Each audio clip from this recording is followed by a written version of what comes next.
Om Shanti. Good morning. 13 मई 2021 प्रातः मुरली। बाप दादा मधुबन। श्री भगवान वाच, मीठे बच्चे, तुम ब्रह्मा मुख वंशावली ब्राह्मण हो। तुम्हें ही बाप द्वारा ज्ञान का तीसरा नेत्र मिला है। तुम अभी ईश्वरीय गोद में हो। प्रश्न, अद्वैत राज्य जहाँ दूसरा कोई धर्म नहीं, उस राज्य की स्थापना का आधार क्या है? उत्तर, योग बल। बाहुबल से कभी भी अद्वैत राज्य की स्थापना हो नहीं सकती। वैसे क्रिश्चियन के पास इतनी शक्ति है जो अगर आपस में मिल जाएं तो सारे विश्व पर राज्य कर सकते हैं, परंतु यह ला नहीं कहता। विश्व पर एक राज्य की स्थापना करना बाप का ही काम है। गीत, छोड़ भी दे आकाश सिंहासन, इस धरा पर आजा रे। ओम शांति। बच्चों को ओम शांति का अर्थ तो बहुत ही बार समझाया है। ओम यानी मैं कौन? मैं आत्मा। यह शरीर हमारे अर्गान से। मैं आत्मा परम धाम की रहने वाली हूँ। भारतवासी पुकारते हैं कि हे दूर देश के रहने वाले आओ, क्योंकि भारत में अभी बहुत धर्मग्लानि, दुख हो पड़ा है। आप फिर से आकर गीता का उपदेश सुनाओ। गीता के लिए ही कहते हैं शिव बाबा आइए, क्योंकि वो सबका बाप है। कहते हैं भारतवासियों पर फिर से परछाया पड़ा है माया रूपी रावण का, इसलिए सब दुखी पतित हैं। पुकारते हैं रूप बदल कर आइए, अर्थात मनुष्य के रूप में आइए। तो मनुष्य रूप में आता हूँ। मेरा आना दिव्य अलौकिक है। मैं गर्भ में नहीं आता हूँ, मैं आता ही हूँ साधारण बूढ़े तन में। तुम बच्चे जानते हो मैं कल्प कल्प अपना निराकारी रूप बदल कर आता हूँ। ज्ञान का सागर तो परम पिता परमात्मा ही है, कृष्ण को कभी भी नहीं कहेंगे। बाप कहते हैं मैं साधारण तन में आकर तुमको फिर से सहज राजयोग सिखा रहा हूँ। जब दुनिया पतित बन जाती है तब मुझे आना पड़ता है। कलयुग से सतयुग बनाने में आता हूँ। ब्रह्मा विष्णु शंकर का चित्र भी है। ब्रह्मा द्वारा स्थापना, शंकर द्वारा विनाश और फिर विष्णु द्वारा पालना। यह लक्ष्मी नारायण विष्णु के दो रूप है। यह तुम बच्चे जानते हो। बाबा फिर से रूप बदल कर आया है। वह हमारा सुप्रीम बाप भी है, सुप्रीम टीचर भी है, सुप्रीम गुरु भी है। और गुरु लोगों को सुप्रीम नहीं कहा जाता है। यह तो बाप, टीचर, गुरु तीनों है। लौकिक बाप तो बच्चे की पालना कर फिर उनको स्कूल में भेज देते हैं। कोई बिरला होगा जो बाप टीचर भी होगा। यह कोई कह न सके। सब आत्माएं मुझे पुकारती हैं। गॉड फादर कहती है तो वह आत्मा का फादर हो गया। यह गीत भी भक्ति मार्ग का है। सतयुग में तो माया होती ही नहीं। जो पुकारना पड़े वहाँ तो सुख ही सुख है। तुम जानते हो 5000 वर्ष का चक्र है। आधा कल्प सतयुग त्रेता दिन, आधा कल्प द्वापर कलयुग रात। तुम ब्रह्मा मुख वंशावली ब्राह्मण बने हो। ब्रह्मा का अथवा तुम ब्राह्मणों का ही रात दिन गाया जाता है। दिन और रात का ज्ञान भी तुम बच्चों को है। लक्ष्मी नारायण को यह ज्ञान नहीं है। अभी तुम संगम पर हो। जानते हो अभी भक्ति मार्ग पूरा हो, दीन उदय होता है। यह ज्ञान अभी तुमको बाप द्वारा मिला है। कलयुग में व सतयुग में यह ज्ञान किसी को भी होता नहीं। इसलिए गाया जाता है ब्रह्मा का दिन, ब्रह्मा की रात। तुम अभी सूर्यवंशी चंद्रवंशी राज्य पाने का पुरुषार्थ कर रहे हो। फिर आधा कल्प के बाद तुम राज्य गंवाते हो। यह ज्ञान तुम ब्राह्मणों के सिवाय कोई को नहीं है। तुम देवताएं बन जाएंगे, फिर यह ज्ञान रहेगा नहीं। अभी है रात्रि, शिवरात्रि भी गाई जाती है। कृष्ण की भी रात्रि कहते हैं, परंतु उसका अर्थ नहीं समझते। शिव की जयंती अर्थात शिव का रीइंकारनेशन होता है। ऐसे बाप का दिवस कम से कम 1 मास मनाना चाहिए। जो सारी सृष्टि को पतित से पावन बनाते हैं, उनका हॉलीडे भी नहीं मनाते हैं। बाबा कहते हैं, मैं सबका लिबरेटर हूँ, गाइड बन सबको ले जाता हूँ। अभी तुम पुरुषार्थ करते हो राजयोग सीखने का। बाबा तुमको ज्ञान का तीसरा नेत्र दे रहे हैं। आत्मा का रूप क्या है यह भी किसी को पता नहीं है। बाप कहते तुम आत्मा ने अंगुष्ठी मिसल हो, न अखंड ज्योति मिसल हो।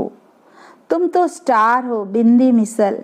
मैं भी आत्मा बिंदी हूँ, परंतु मैं पुनर्जन्म में नहीं आता हूँ। मेरी महिमा ही अलग है। मैं सुप्रीम होने के कारण जन्म मरण के चक्र में नहीं आता हूँ। तुम आत्मा इस शरीर में आती हो तो 84 जन्म लेती हो। मैं इस शरीर में प्रवेश करता हूँ, यह लोन लिया हुआ है। बाप समझाते हैं तुम भी आत्मा हो, परंतु तुम अपने को रियलाइज नहीं करते हो कि हम आत्मा है। आत्मा ही बाप को याद करती है। दुख में हमेशा याद करते हैं, हे भगवान, हे रहम दिल बाबा, आकर रहम करो। रहम मांगते हो क्योंकि वो बाप ही नॉलेजफुल, ब्लिसफुल, प्योरिटीफुल है। ज्ञान में भी फुल है, ज्ञान का सागर है। मनुष्य को यह महिमा दे नहीं सकते हैं। सारी दुनिया पर ब्लिस करना ये एक बाप का ही काम है। वह है रचयिता, बाकी सब है रचना। क्रिएटर रचना को क्रिएट करते हैं। पहले स्त्री को अडॉप्ट करते हैं, फिर उनके द्वारा अपनी रचना रचते हैं, फिर उनकी पालना भी करते हैं, विनाश नहीं करते। यह बेहद का बाप आकर स्थापना, पालना, विनाश कराते हैं। आदि सनातन देवी देवता धर्म की पालना कराते हैं। सतयुग आदि में क्रिएटर से राजधानी स्थापन हो जाती है और धर्म वाले तो सिर्फ अपना अपना धर्म स्थापन करते हैं। फिर जब लाखों करोड़ों का अंदाज में वृद्धि होती जाती है तब राजाई होती है। अभी तुम राजधानी स्थापन कर रहे हो। योग बल से तुम सारे विश्व का मालिक बनते हो। बाहुबल से कभी कोई विश्व पर राजाई कर नहीं सकता। बाबा ने समझाया है, क्रिश्चियन में इतनी ताकत है, वो आपस में मिल जाए तो सारे विश्व पर राज्य कर सकते हैं, परंतु बाहुबल से विश्व पर कोई राज्य पाए यह ला नहीं कहता। ड्रामा में यह कायदा नहीं है जो बाहुबल वाले विश्व का मालिक बने। बाप समझाते हैं विश्व की बादशाही योग बल से मेरे द्वारा ही मिल सकती है। वहाँ कोई पार्टीशन नहीं है।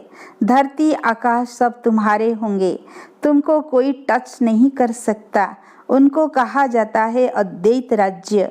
यहाँ है अनेक राज्य। बाप समझाते हैं 5000 बरस बाद तुम बच्चों को यह राजयोग सिखाता हूँ। कृष्ण की आत्मा अब सीख रही है। कृष्ण पहला नंबर प्रिंस था। वह इस समय 84 जन्म के अंत में आकर ब्रह्मा बने हैं। यह बच्चों को समझाया है सृष्टि का चक्र कैसे फिरता है। बाप फिर से स्वर्ग की स्थापना कर रहे हैं। अनेक धर्म विनाश होने हैं, एक धर्म की स्थापना हो जाएगी। भारत ही 100% सॉल्वेंट धर्म श्रेष्ठ था। देवताओं के कर्म भी श्रेष्ठ थे। उन्हों की ही महिमा गाई हुई है, सर्वगुण संपन्न। पहले पहले पवित्र थे, अभी पतित बने हैं। फिर बाप आकर स्त्री पुरुष दोनों को पवित्र बनाते हैं। रक्षाबंधन का उत्सव इतना क्यों मनाते हैं यह कोई को पता नहीं है। बाप ने ही आकर प्रतिज्ञा ली थी कि अंतिम जन्म में तुम दोनों पवित्र रहो। सन्यासियों का तो धर्म ही अलग है। ज्ञान, भक्ति और वैराग्य ये तुम्हारे लिए हैं। तुमने देखा होगा पादरी लोग चलते हैं तो आंखें एक तरफ रहती है और किसी की तरफ देखते नहीं। नॉन्स होती है ना, अब वो तो क्राइस्ट को याद करती है। कहते हैं क्राइस्ट गॉड का बच्चा था तुम्हारा कोई सफेद कपड़े आदि से कनेक्शन नहीं है। तुम तो आत्मा हो, नन बट वन। एक को ही तुम्हें याद करना है। सच्ची नन्स तो तुम हो। तुमको वर्षा उस बाप से मिलना है। उनको याद करेंगे तभी विकर्म विनाश होंगे। इसलिए बाप का फरमान है, मामेकम याद करो। आत्मा का निश्चय न होने कारण नॉन्स फिर क्राइस्ट को याद करती है।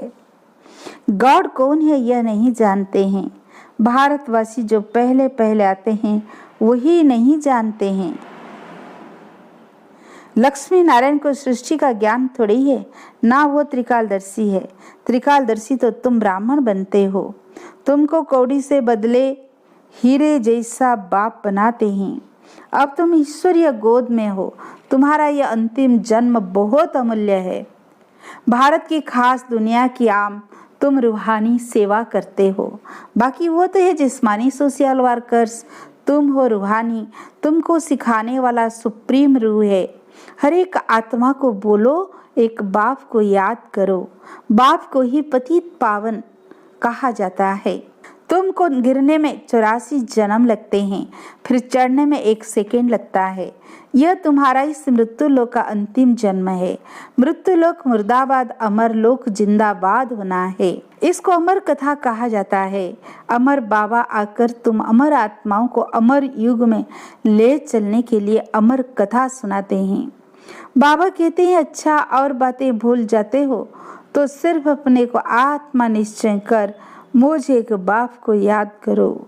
बुद्धि का योग मेरे साथ लगाओ तो तुम्हारे पाप भस्म हो और तुम पुण्य आत्मा बन जाएंगे। तुम मनुष्य से देवता बनते हो, यह नई बात नहीं है। 5000 बरस बाद बाप आकर तुमको वर्षा देते हैं। रावण फिर श्राप देते हैं। यह एक खेल, भारत की ही कहानी है। यह बातें बाप ही समझाते हैं। कोई भी वेद शास्त्र आदि में नहीं है। इसलिए गॉड फादर को ही नॉलेजफुल, पीसफुल, ब्लिसफुल कहा जाता है। तुमको भी आप समान बनाते हैं। तुम भी पूज्य थे, फिर पुजारी बनते हो। आपे ही पूज्य, आपे ही पुजारी। यह भगवान के लिए नहीं है। तुम भारतवासियों की बात है। तुम पहले सिर्फ एक शिव की भक्ति करते थे और बेभिचारी भक्ति की, फिर देवताओं की भक्ति शुरू की, फिर नीचे उतरते आए और फिर से तुम देवी देवता बन रहे हो। जो थोड़ा पढ़ते हैं वो प्रजा में चले जाएंगे। जो अच्छी रीति पढ़ते पढ़ाते हैं वो राजाई में आएंगे। प्रजा तो ढेर बनती है। एक महाराजा की लाखों करोड़ों के अंदाज में प्रजा होगी। तुम पुरुषार्थ करते ही हो। कल्प पहले माफिक। पुरुषार्थ से पता पड़ जाता है कि माला में कौन कौन आने वाले हैं। प्रजा में भी कोई गरीब, कोई साहूकार बनते हैं। भक्ति मार्ग में ईश्वर अर्थ दान करते हैं। क्यों, ईश्वर के पास नहीं है क्या? या तो कहते कृष्ण अर्पणम, परंतु वास्तव में होता है ईश्वर अर्पणम। मनुष्य जो कुछ करते हैं उनका फल दूसरे जन्म में मिलता है। एक जन्म के मिल जाता है। अब बाबा कहते हैं, मैं आया हूँ तुमको 21 जन्म का वर्षा देने। मेरे अर्थ डायरेक्ट कुछ भी करते हो तो 21 जन्म के लिए उसकी प्राप्ति तुमको हो जाती है। इनडायरेक्ट करते हो तो 1 जन्म के लिए अलग काल का सुख मिल जाता है। बाबा समझाते, ये तुम्हारा सब मिट्टी में मिल जाना है, इसलिए इसको सफल कर लो। तुम यह रूहानी हॉस्पिटल कम यूनिवर्सिटी खोलते जाओ, जहाँ से सब एवर हेल्दी बनेंगे। इनसे बहुत इनकम होती है। योग से हेल्थ और चक्र को जानने से वेल्थ।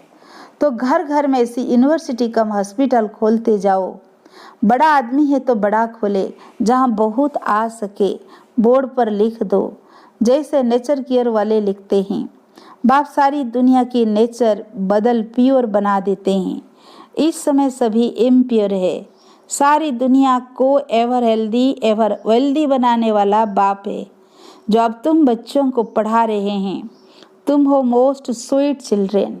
अच्छा, मीठे मीठे सिकीलधे बच्चों प्रति माता पिता बाप दादा का याद, प्यार और गुड मॉर्निंग। रूहानी बाप की रूहानी बच्चों को नमस्ते। हम रूहानी बच्चों की रूहानी बाप दादा को याद, प्यार, गुड मॉर्निंग, नमस्ते नमस्ते। धारणा के लिए मुख्य सार, फर्स्ट पॉइंट, अपनी इस अमूल्य जीवन को रूहानी सेवा में लगाना है। खास भारत हम सारी दुनिया की सेवा करनी है। सेकंड पॉइंट, अपना सब कुछ सफल करने के लिए डायरेक्ट ईश्वर अर्थ अर्पण करना है। रूहानी हॉस्पिटल और यूनिवर्सिटी खोलनी है। वरदान, संपूर्ण समर्पण की विधि द्वारा सर्वगुण संपन्न बनने के पुरुषार्थ में सदा विजयी भव। संपूर्ण समर्पण उसे कहा जाता है जिसके संकल्प में भी बड़ी कॉन्शियस ना हो।